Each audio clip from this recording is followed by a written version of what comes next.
hampir dibawa kabur driver ojol. Ini langsung aja gue spill orangnya biar kena sanksi sosial. Gue nggak tahu motivasi dia begitu tuh kenapa, tapi yang ada di otak gue, either dia sanksi atau dia emang freak aja, ngerti gak sih lo?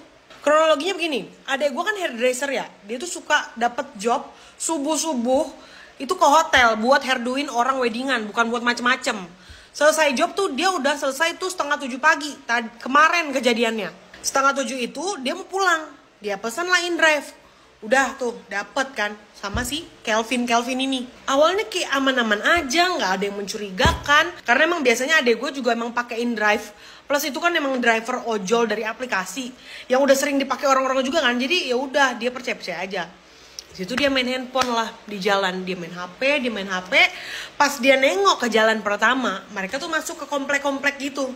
Di situ adek gue tuh masih percaya karena jalanannya masih yang dia tahu gitu kan. Dia main handphone lagi, terus dia lihat kedua kalinya.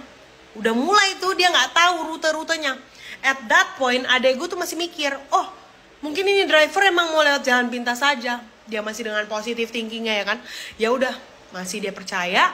Terus tiba-tiba si driver ini ngomong. Ini berdasarkan yang diceritain adik gue ya. Dia ngomong gini, kakak buru-buru nggak? Saya mau buang air kecil dulu soalnya. Di situ adik gue ya yang kasihan lah, maksudnya kayak ya udah mas, nggak apa-apa. Diajak pergi jalan.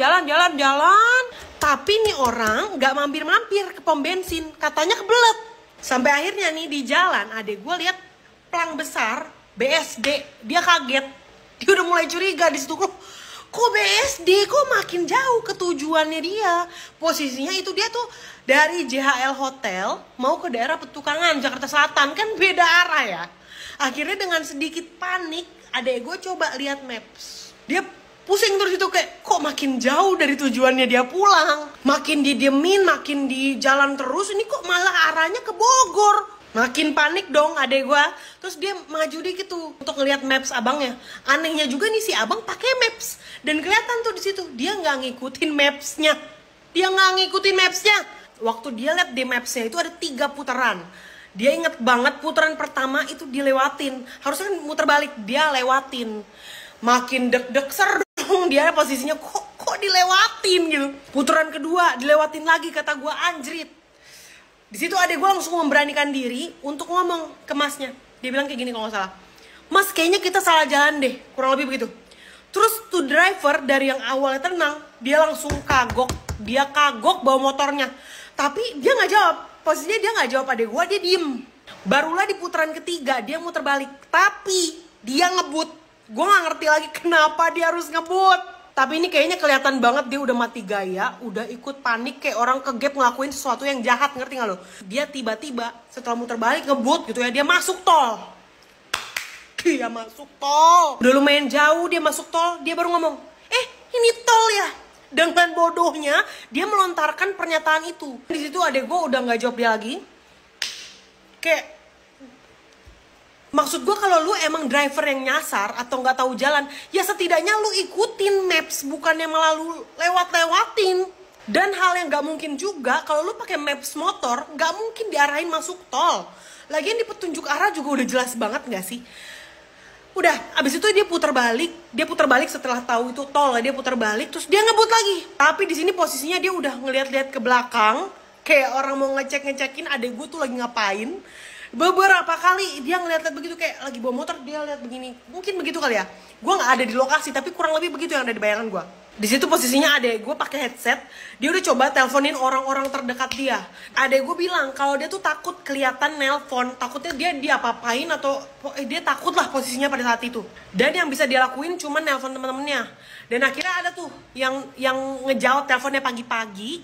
Terus suruh Sherlock dan nama temannya itu disuruh turun di mana aja di posisinya dia saat itu. Akhirnya ada halte, dia minta turunlah di halte itu. Adek gue ngomong ke mas-masnya, mas saya turun di sini aja deh.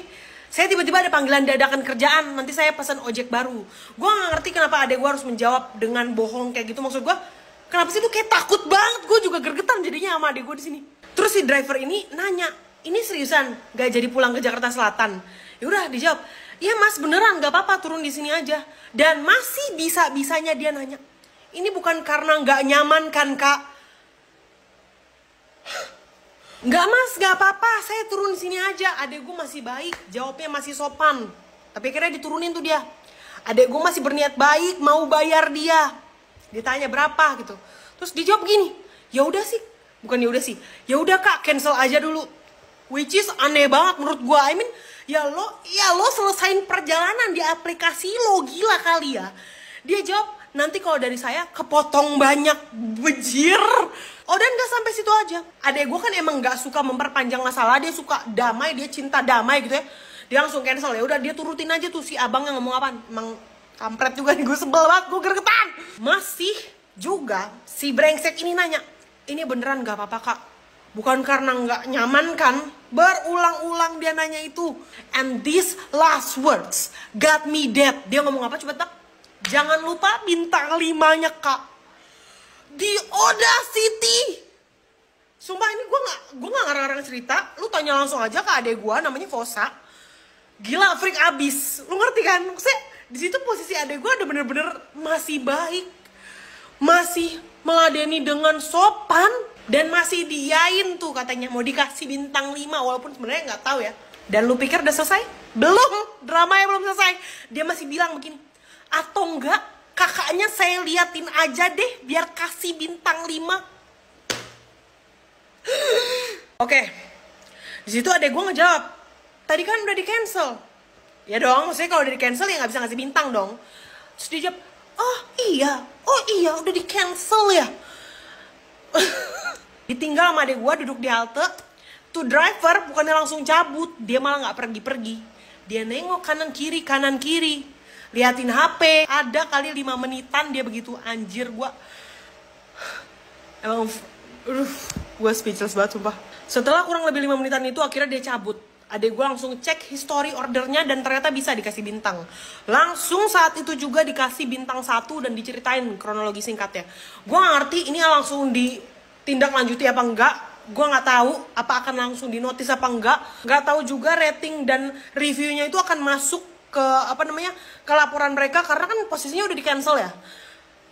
Ya gitu, ngerti gak sih? And moral of the story buat kita semua, jangan main handphone di jalan, apalagi tidur. Selalu perhatiin jalan ya. Ini yang di motor aja bisa lo ngelakuin itu, apalagi di mobil. Kita gak pernah tahu niat jahat orang. Bersyukur adek gue masih ditolong Tuhan, lo tau gak lo? Bisa aja pas di tikungan ketiga gitu, bukan tikungan, putaran balik ketiga dia kagak muter balik. Bisa aja dia ngebut tuh sampai Bogor. Gue nggak tahu dibawa kemana tuh, mungkin ya. Mungkin, we never know kejahatan apa yang ada di otak orang gitu, ngerti gak sih? Dan please, kalau ini video masuk dan lewat di tim InDrive, please banget, driver lu tolong disaring lagi. Karena kalau sampai adek gue kemarin kenapa-napa, gue nggak bakal diem sih. Dan ini juga works for everyone, maksud gue bahaya banget kalau driver kayak gini tuh berkeliaran. Sekian dari saya, terima kasih.